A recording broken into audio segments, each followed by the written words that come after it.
Hello, friends and guests, visitors, family, whoever's listening, whoever's watching. Cam K here with a special edition of the Stickers and Scuffs podcast.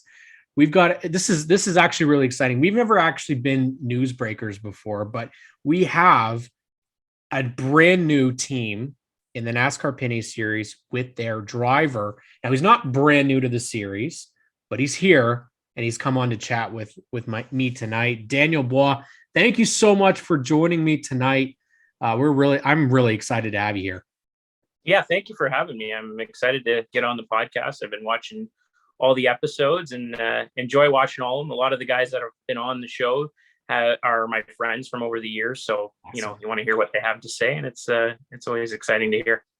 Well, it's great. This is something that we as NASCAR Pinty's fans really like to see, and that's new faces coming into the series. Now, it's been a while, Daniel. It's been a couple of years since we've seen you. I believe it was 2013, potentially. Yeah. Last time that we saw you. You did make a couple starts then. Why is now the right time to come back?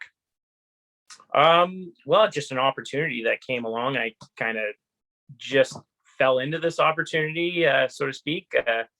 It just turned out, and I didn't have any plans to run the Pinty series. I've always loved the series. I've always wanted to get back to it, but I do this motorsport stuff as a job for a living, and usually to go run in the Pinty series, you need to come with money and some budget, which I don't have. So I found a little niche market where I can make money and pay my bills and support my family doing the motorsports thing, which took me away from the Pinty series and put me more on a different path.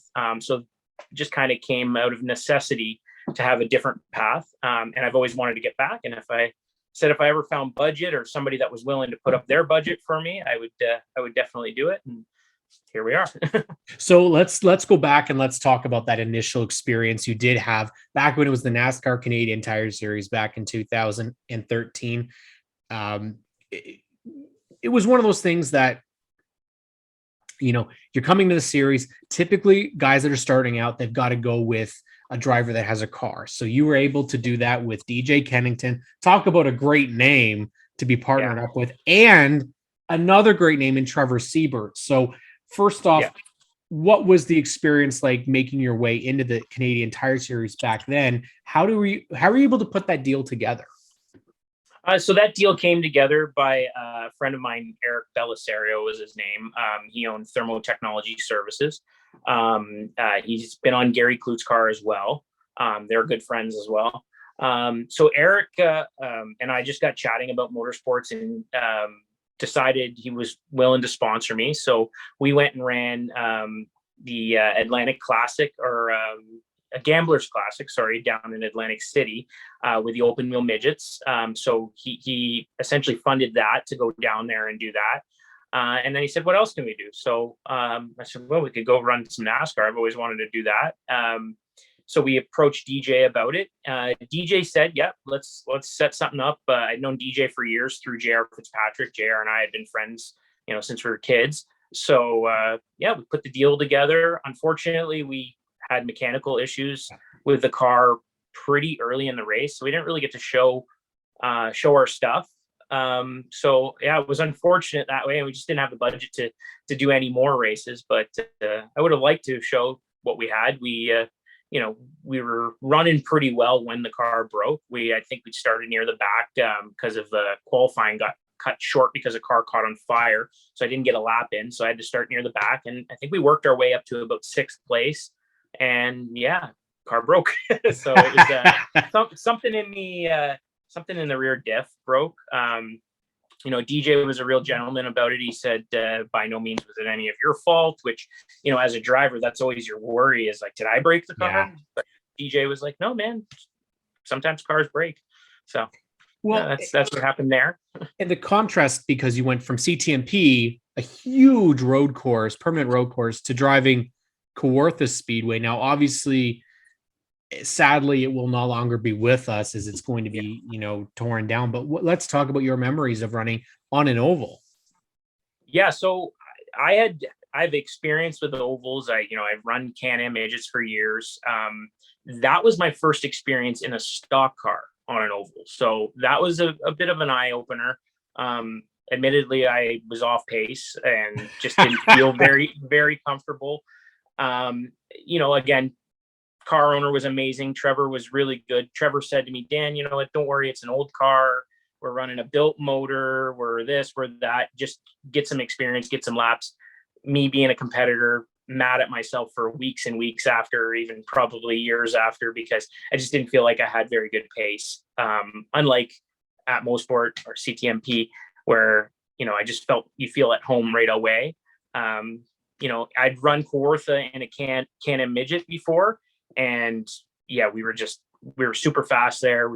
I think we ended up winning that race actually. So felt very comfortable in that car, but you're 900 pounds, the car, and you're getting around, you're almost 140 miles an hour going into the corner, no brakes. You just, as the kids say, just send it and have a lot of fun with it. But with the NASCAR, it was a big difference. And I'd love to get back on an oval in a full bodied stock car now that I have some more experience in a car like that. I've done some super late model racing with J.R. Fitzpatrick and stuff, and I feel a lot more comfortable in a full bodied car now.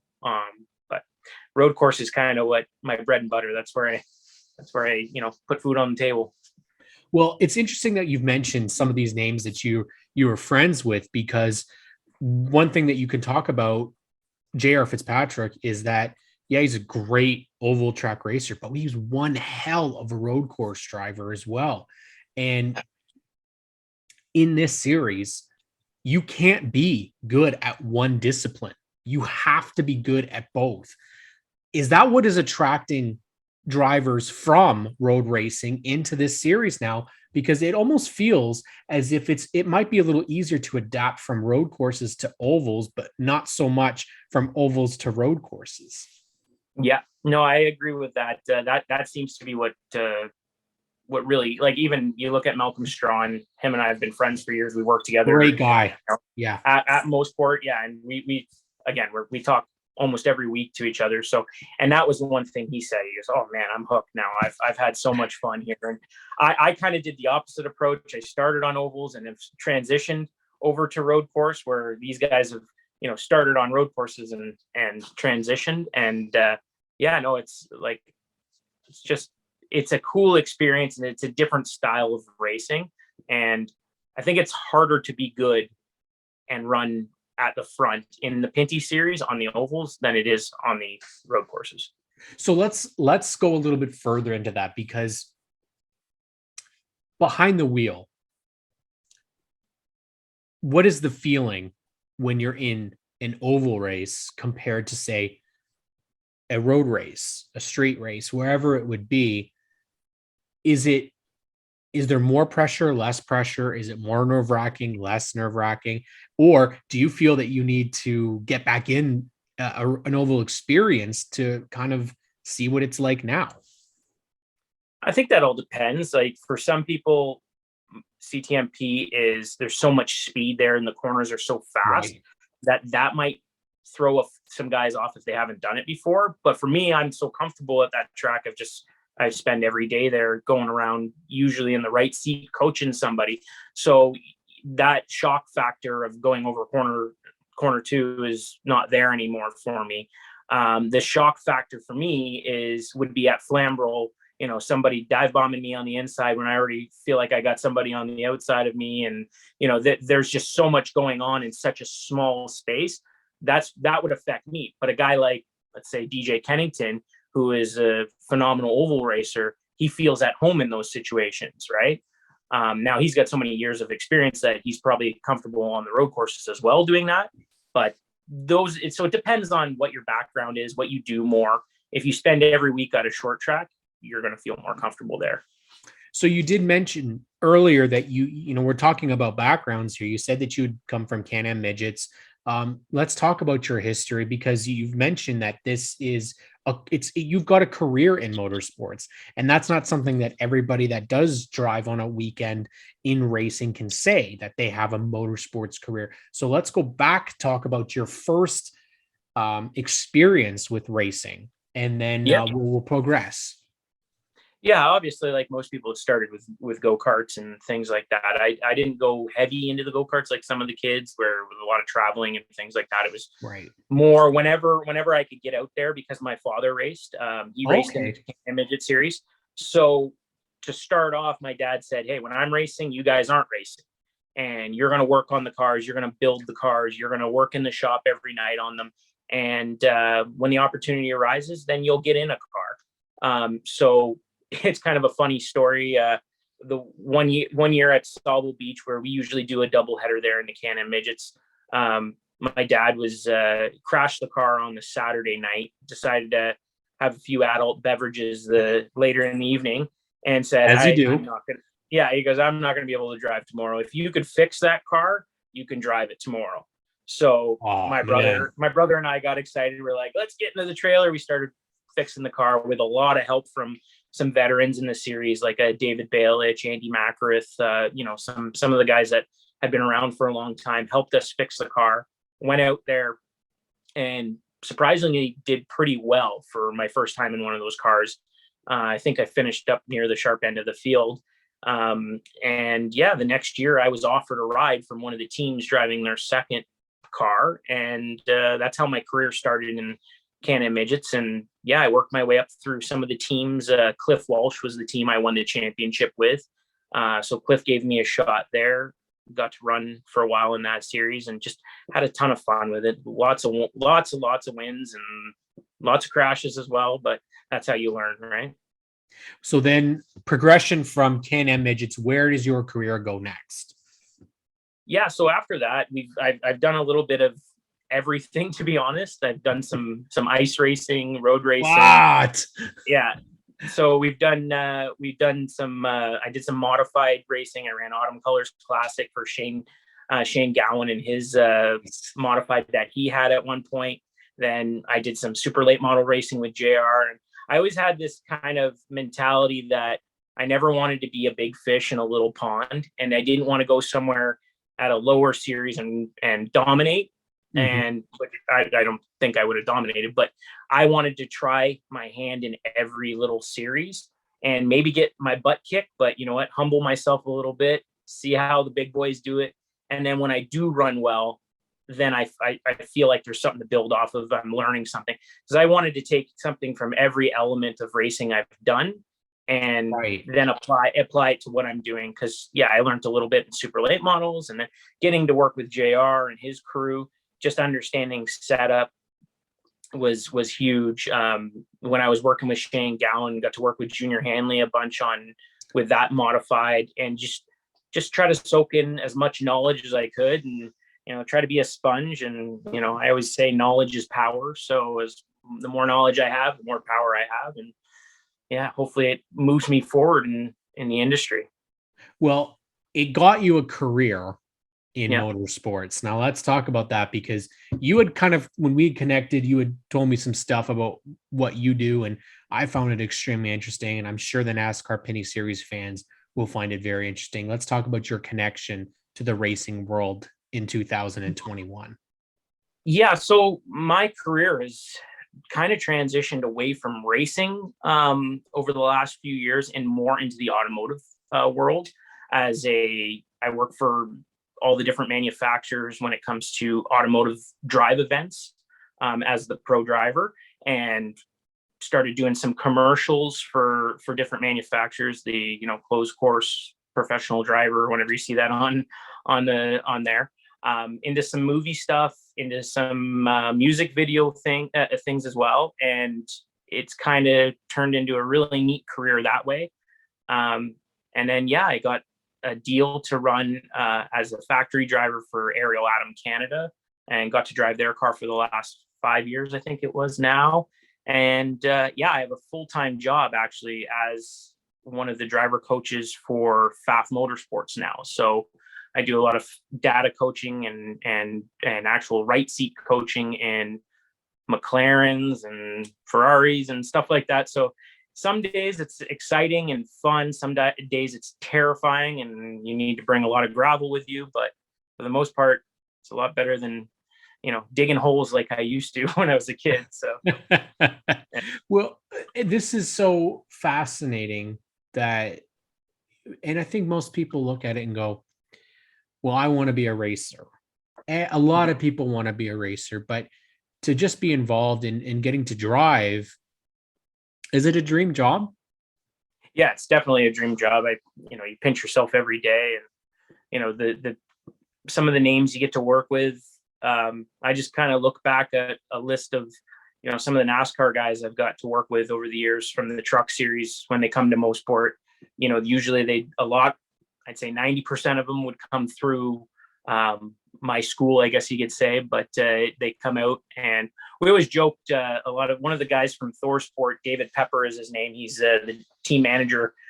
He said, Dan, the reason we like you is because you speak redneck. And he says, most of these road race guys, we don't know what they're talking about because you can put it into our terms. So I think that's kind of why I gained a relationship with him and got to work with just some amazing drivers like, Ben Rhodes, Ryan Blaney, Chase Elliott, just the list goes on, Rico Abreu. And that's actually helped me become a better driver over the years. When, you keep repeating, each corner to these guys over and over and over, and then you start to apply it yourself and it makes you a better driver. So yeah, I pinch myself every day. I've been very, very lucky. Well, I think we can say that I think all three of those drivers, I mean, aside from Rico, but that were in the truck series at one point, all have won on a road course since that you've taught them. So obviously that's paid off in spades. But as we transition to this year, you've got a career in driving, and you've worked with race teams, you've worked with drivers. Now you're getting behind the wheel for a brand new organization in this series. And for some people, I know there's some people that might recognize the names that are in the ownership group, especially being in Ontario. I knew one right off the bat from the Ontario Sportsman Series, and I believe he ran Thunder Cars forever. Don Beatty. It's actually a different Don Beatty. Is it actually? No way. Yeah, it's a different Don Beatty. You know what? I've messed that up a few times with when I post something on Facebook. I sometimes I tag the wrong Don Beatty, and he'll actually message me and be like, "Wrong guy, sorry, man." So we got to make sure that everybody knows it's not that Don Beatty. It isn't. But no, you have a Don Beatty, yeah, and you've got two other ownership group members that form MBS Motorsports. Jeff Murphy and Dominic's, I don't want to butcher his last name, Scrivo. Yeah, and it's actually we call him Mimo. That's been his nickname for as long as I've known him. All three guys are phenomenal guys. I apologize. You want me to speak about them? Well, I mean, we can. It'd be nice to kind of support the guys that are supporting me. Absolutely. Too, I mean, it's an ownership group, and listen, our series, we call it ours because it's NASCAR, it's Canadian.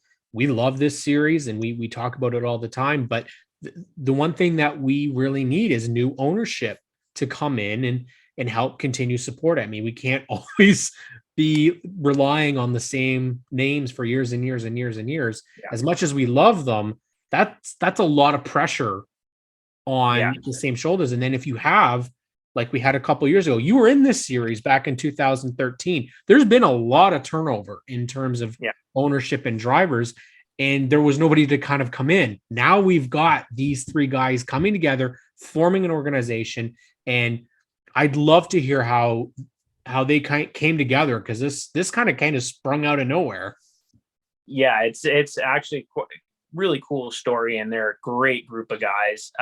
So we'll start with Don Beatty. Don Beatty, I met a few years ago. He bought a NASCAR Craftsman Truck Series truck. So Don was in Afghanistan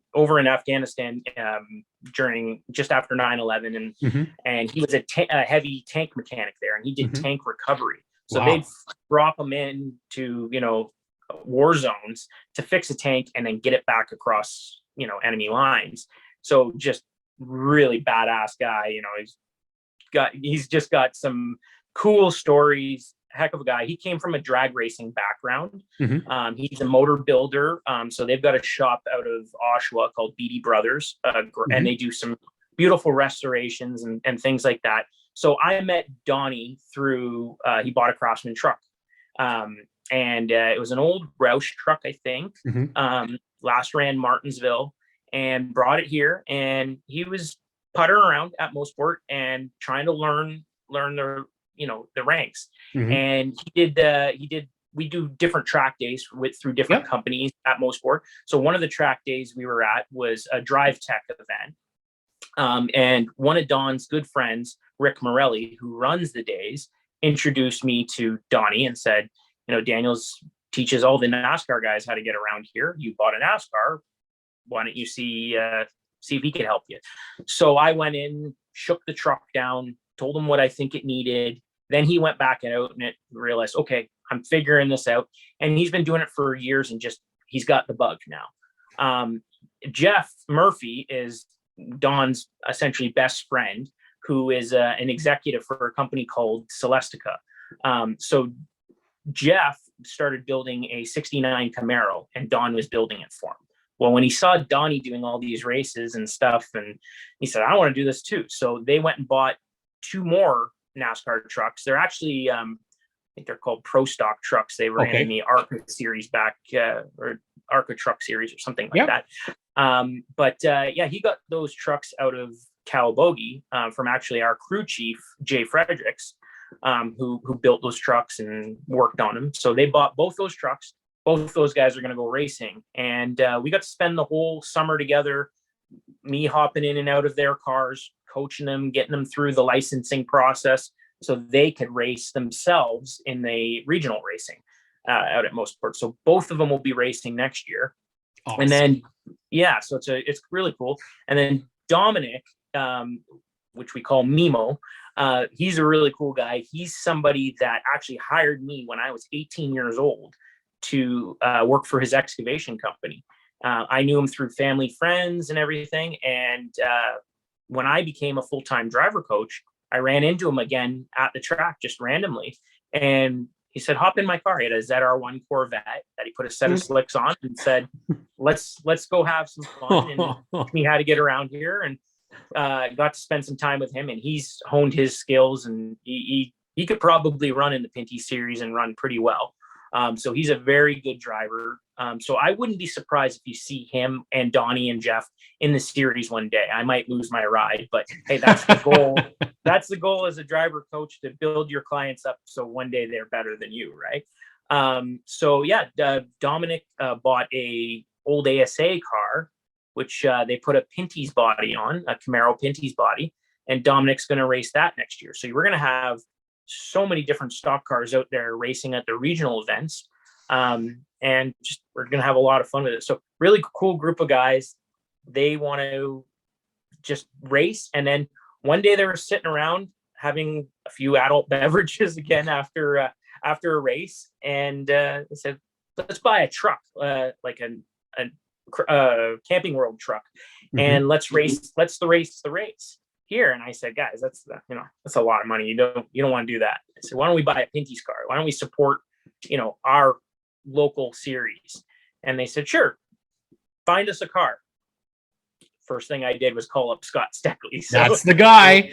I called up Scott, introduced Scott to the boys, and we were out there a week later looking at a car, and the guys ended up purchasing it. And Scott's been amazing, super helpful to us. Scott was actually one of the guys that gave me my first client in the NASCAR world. He introduced me to Jeb Burton.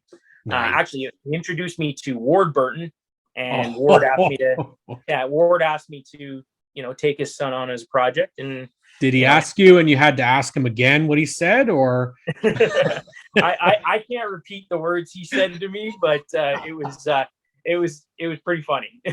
But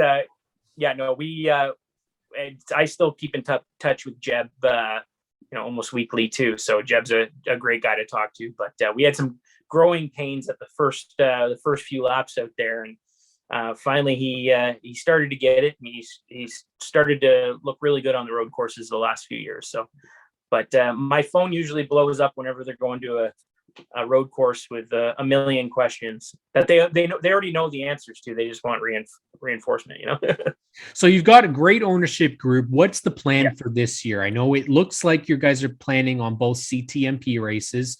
Yeah. And basically what the press release did state is that depending on how those go, you might look at adding an additional race. Would that be this year, next year? Are you guys planning on expanding, or is this just a shake it and feel it out this year? Yeah, with the ownership group, they have said, let's do the 2 races confirmed 100%. Let's do that. But they said, we'll keep our eyes open. If something comes along, if the Toronto Indy looks good to us, maybe we'll do the Toronto Indy. Then they'll watch some replays of the race and go, cars get tore up pretty bad there. Maybe we won't do that. And then the other one, the next week they'll say, yeah, we're going to do Indy again. So it kind of depends on which way the wind blows, if we're going to do it or not.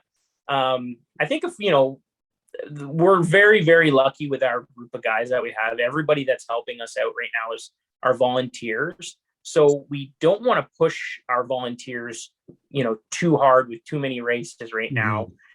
We want to kind of just come in and do a good job, do our best. But Donnie says that the most important thing about this whole deal is that it's fun. So he's really putting no pressure on me. He says, listen, there's, something happens to the car, something happens to the car. We want you to go out and have fun. And as a driver, I've never had that situation before where somebody's like, just drive, just have fun, see what happens. If you finish last, we have a great time afterwards. He says, if you finish first, we have an even better time afterwards. So it doesn't matter where you finish. We're just going to have a lot of fun. We're going to just go old school. That's the way to do it, right? It's got to be fun. If you're not having fun, it's not worth being out there. And this is going to be one of the most, interesting seasons that we could potentially have. I mean, there sounds like there's a lot of potential change happening within the rosters, some new names coming into the series, some changing of the guards, especially coming in now to run those 2 races. It's always going to be a stacked field. So we have to get out the people that are going to help you get to those races, the sponsors. And so we'd like to take this opportunity for you to shout out your sponsorship. Yeah, we're still working on our list of sponsors. We do have a lot of people that have been helping us out to get to this point, but we do plan on adding some more as we go. Obviously, we got to thank Beatty Brothers Garage, which is Donnie's company, Mimo's company, which is Sierra Excavating. They're obviously probably the 2 most important right now. There's Don Butt Auto Body Shop, which is the company that's painting the car for us. DGD Graphics, which is Darren Drynan. He's been a buddy of mine for many years. He paints my helmets and designs my suits and designed the car livery for that. Darren's been a huge, huge help to us. Wrap Force is one of the companies that's going to be wrapping Darren's design on the car. So Power Sport Garage out of Calabogie, that's Jay Frederick's company, and he's our crew chief. So we got to give them some love as well. But there's so many more right now, but we just haven't finalized all the deals to make sure. We don't have one big, large sponsor. We just have a multitude of little ones that will create, what we have. One guy I've got to definitely thank is the person that really gave me my start in this industry before everybody else, was Robin Buck.